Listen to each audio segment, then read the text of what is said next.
अपने आत्माओं, उन महापुरुषों में से कौन कौन है अच्छी आत्माएं, जैसे आपको अभी गिनाया। हम सुल्तानी नानक तारे दादू को उपदेश दिया, जात जुलाहा भेद न पाया, वो कौशी माहे कबीर हुआ। उनमें से एक दृढ़ भक्त श्रेष्ठ आत्मा आदरणीय नानक साहिब जी हैं, जिनको परमात्मा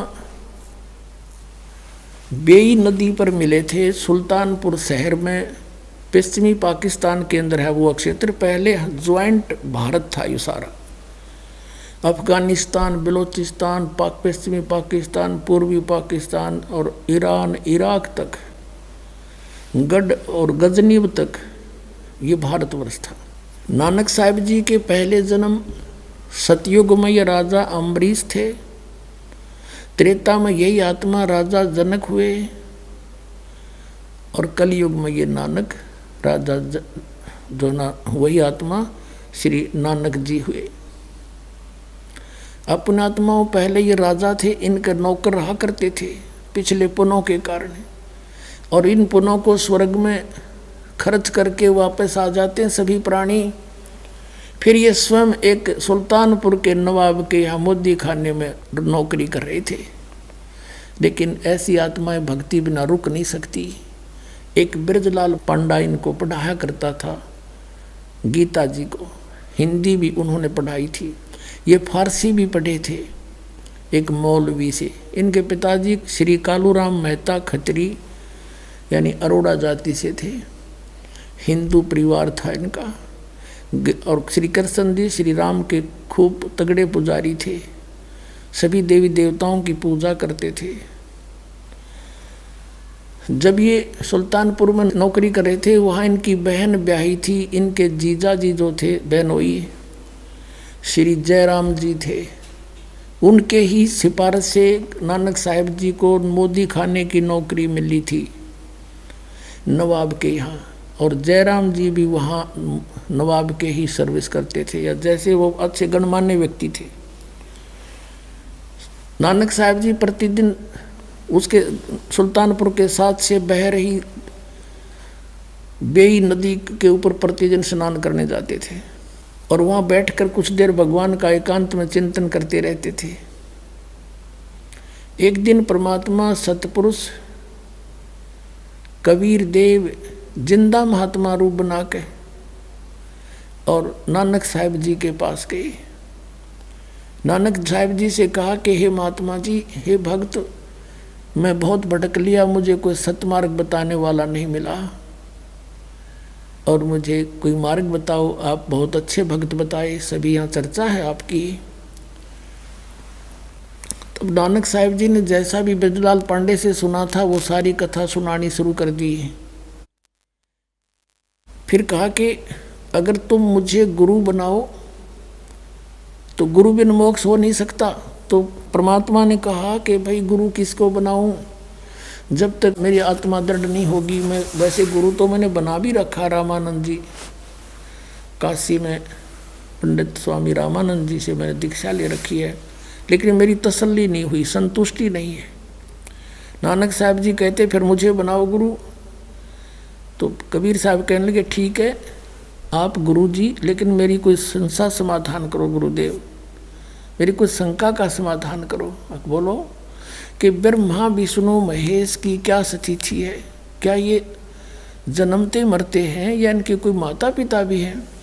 तो जैसा उन्होंने सुन रखा था ब्रजलाल पांडे से, और जैसा भी हिंदू धर्म में प्रचलित है, ये लोक वेद सारा सुना दिया। ये अजरो अमर हैं, अविनाशी हैं, इनके कोई माता पिता नहीं, श्री कृष्ण जी सर्वश्रेष्ठ हैं, और श्री कृष्ण जी ने गीता का ज्ञान दिया, ये अनमोल ग्रंथ है। कबीर साहब ने कहा जी कुछ फिर उस अनमोल ग्रंथ के कुछ वचन सुना दो।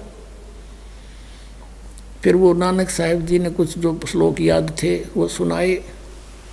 फिर कबीर साहब ने उसके ऊपर कहा कि आप श्री कृष्ण जी कहते हो, श्री कृष्ण जी ने गीता बोली। हाँ श्री कृष्ण जी ने बोली। तो आप श्री कृष्ण जी को अजरो अमर बताते हो, उनकी जन्म मृत्यु नहीं होती? कि हाँ बिल्कुल सही है, नानक जी बोले। अब जिंदा फकीर बोला, कबीर परमेश्वर जिंदा रूप में विराजमान थे। कि आपके गीता ज्ञानदाता चौथे अध्याय के 5वें और 9वें श्लोक में, दूसरे अध्याय के 12वें श्लोक में और 10वें अध्याय के दूसरे श्लोक में कहता है मेरी जन्म और मृत्यु होता है। अर्जुन तू नहीं जानता, मैं जानता, मैं जानता हूँ। और फिर कहता है 18वें अध्याय के 62वें श्लोक में कि तू सर्वभाव से उस परमेश्वर की शरण में जा, उसकी कृपा से तू परम शांति को, सनातन परम धाम को प्राप्त होगा। तो वो कौन है जो गीता ज्ञानदाता से भी अलग है? अब काफी प्रश्न उत्तरी हुई, तब नानक साहब जी अक्षुब्ध हो गए और उनकी चर्चा सुनकर जो स्नान करने सुबह सुबह भगत जाते थे 50-60 वो भी बैठ गए चारों तरफ। जब नानक साहिब जी की अरुचि देखी, नाराज होते दिखे, परमात्मा उठकर चल पड़े कि महाराज नाराज ना हो, हम तो शंका समाधान चाहते थे, आप नाराज ना, उठकर चल पड़े। जब वो जा लिए काफ़ी दूर, जब पूछा कि ये कौन था, उन्होंने ये कौन था जो आपको गुरुजी बोल रहा था, तब श्री नानक साहिब जी ने कहा कि ये नीच जात था, काशी का जुलाहा धानक है और हमारे ब्रह्मा विष्णु महेश को कहते हैं तो नासवान है। इसको जवाब आया नहीं, उठ के चला गया। तो सब अब अपने काम लग गए। श्री नानक जी भी स्नान करके अपने काम चले गए, लेकिन उनका जख्म हो गया अंदर। एक सच्ची बात कही, गीता आकर देखी दोबारा उन्होंने, कोई बात तो सारी सत्य कहे थे और मन में यूँ कह कि एक बार फिर वो आवे संत भक्त, फिर चर्चा करूँ। कुछ दिनों के बाद, महीने 2 महीने 6 महीने उनको खूब तड़फा के फिर इसी तरह प्रतिदिन स्नान करने जाते थे और इसी खोज में थे शायद कितने दिखाई दे जाए, फिर बात करूँ। स्नान करने के लिए तैयारी थी, कपड़े निकाल रखे थे, नौकरों को दे दिए थे, वो लिए खड़े थे नानक साहिब की। अपना जो नहाने के लिए एक वस्त्र रखते हैं शरीर पे, वही शेष था। इतने में परमात्मा केवल नानक साहब को दिखाई देते। उनकी खुशी का ठिकाना नहीं रहा, जिंदा महात्मा के रूप में आए और थोड़ी सी दूर नानक साहब भी चले गए आगे कि आओ भक्त, आओ भक्त, आपके इंतजार थी मुझे। वहाँ पर बहुत से लोग स्नान कर रहे थे, वो देखने लगे कि ये नानक साहब किसको बातें कर रहा है। कुछ एक कहने लगे आप पे कहने लगे भगत आप बोला करो, भगत तो भाई ये पता नहीं कौन से मूड में बैठा है। तो दोनों बैठ गए। कबीर साहब केवल नानक साहब जी को दिखाई देते, अन्य को नहीं।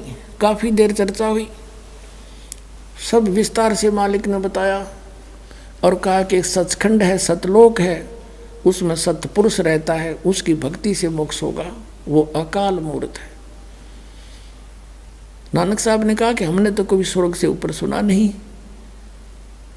तो कहते हैं नानक साहब जी ने ये शर्त रखी कि आप मुझे ढूंढ दो दरिया में, तो मैं आपको गुरु बना लूँगा, तेरी सारी बात सुनूंगा।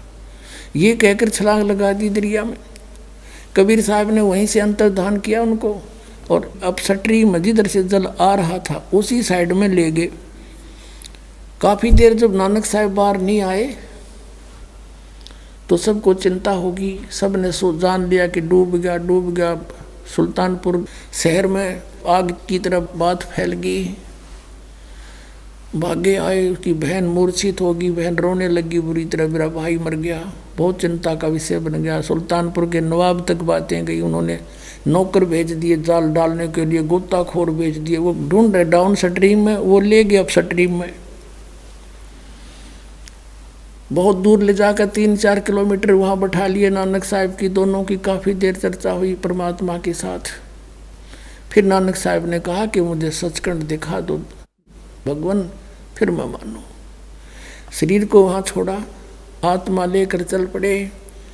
जैसे गरीबदास जी को लेकर गए थे, जैसे धर्मदास जी को लेकर गए थे, जैसे दादू साहब जी को लेकर गए थे, जैसे मुल्कदास साहब जी को लेकर गए थे, जैसे गीसा दास साहब जी को लेकर गए थे, ऐसे इनको भी लेकर गए।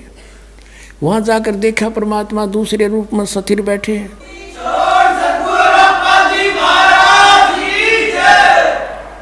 जब परमात्मा ऊपर बैठे हैं ओवरऑल कंट्रोलर के रूप में, करोड़ सूर्य मिला दे करोड़ चंद्रमा, ऐसा चेहरा मालिक का। ऐसा स्वरूप है उनके, एक रोमकूप की ऐसी शोभा है। एक बहुत बड़े गुम्बद में विराजमान है, बहुत बड़े गुम्बद में, जैसे मंदिर नुमा गुम्बद होता है, बहुत बड़ा, पूरी पृथ्वी से भी बड़ा। इस पृथ्वी ने सीधा कर दे, ऐसे गोल नहीं। और इतना बड़ा गुम्बद मालिक बीच में बैठे हैं। वो जिंदा महात्मा के रूप में परमात्मा साथ से लेकर गए आदरणीय नानक साहिब जी को। तो वहाँ क्या देखा कि भाई रब तो ये है जड़ा तकत पे बैठा। और यो यहाँ का जो कबीर है, ये बाबा कबीर जिंदा यहाँ का कोई गण है, क्योंकि कबीर साहब जिंदा महात्मा के रूप में गए थे नीचे से, तो चौर करने लगे अपने दूसरे रूप पर है। तो सोचा ये सेवक होगा बाबा जी जो जिंदा नीचे आया है। इतने में तेजो में शरीर खड़ा हुआ, कबीर जो नीचे से गए थे जिंदा महात्मा वाला शरीर विराजमान हुआ। और वो तेजो में शरीर जो रब दिखाई दे था वो लगा चौर करण जिंदा वाले रूप पर। नानक साहब सोच ही रहे थे भाई बाबा जी जिंदा महात्मा पे और रब चमर करता है, ये कैसी अजीब लीला इनकी। इतने में तेजो में शरीर और परमेश्वर कबीर साहब जिंदा वाले शरीर में समा गया, एक रह गई।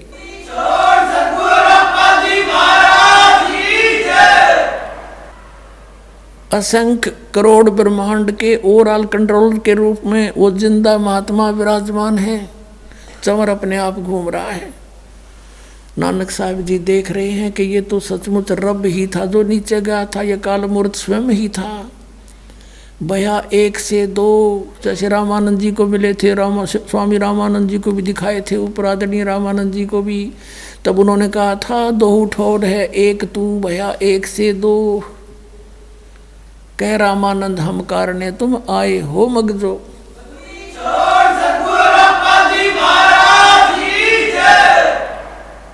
और यही आदरणीय नानक साहिब जी के साथ घटना घटी। और तब परमात्मा ने कहा कि आई एम कबीर, मैं कबीर हूँ, अल्लाह अकबर हूँ, मैं कबीर देव हूँ। और काशी में बनारस में एक धानक रूप में रहता हूँ, जुलाहे का काम करता हूँ। प्यारी आत्मा जब मोक्ष चाहिए आपको, सतनाम लेना मेरे से, वहाँ सतनाम दूंगा। और वो जाप करना होगा 2 अक्षर का है, उससे आपका मोक्ष होगा। वहाँ तो कहते हैं कोट जन्म तन ब्रह्मत हो गए, कुछ नहीं हाथ लगा रे, कुकर सुकर खरबा बोरे कौआ हंस बगारे। परमात्मा ने कहा कि तेरे बहुत असंख्य जन्म हो लिए, जब से हमसे मिलने से पहले वो गए बर्बाद आपके। राजा अम्बरीश आप थे, राजा जनक आप थे, और अब आप स्वयं नौकर बन बैठे। और यदि हम तुमसे नहीं मिलते तो जीवन व्यर्थ हो जाता है।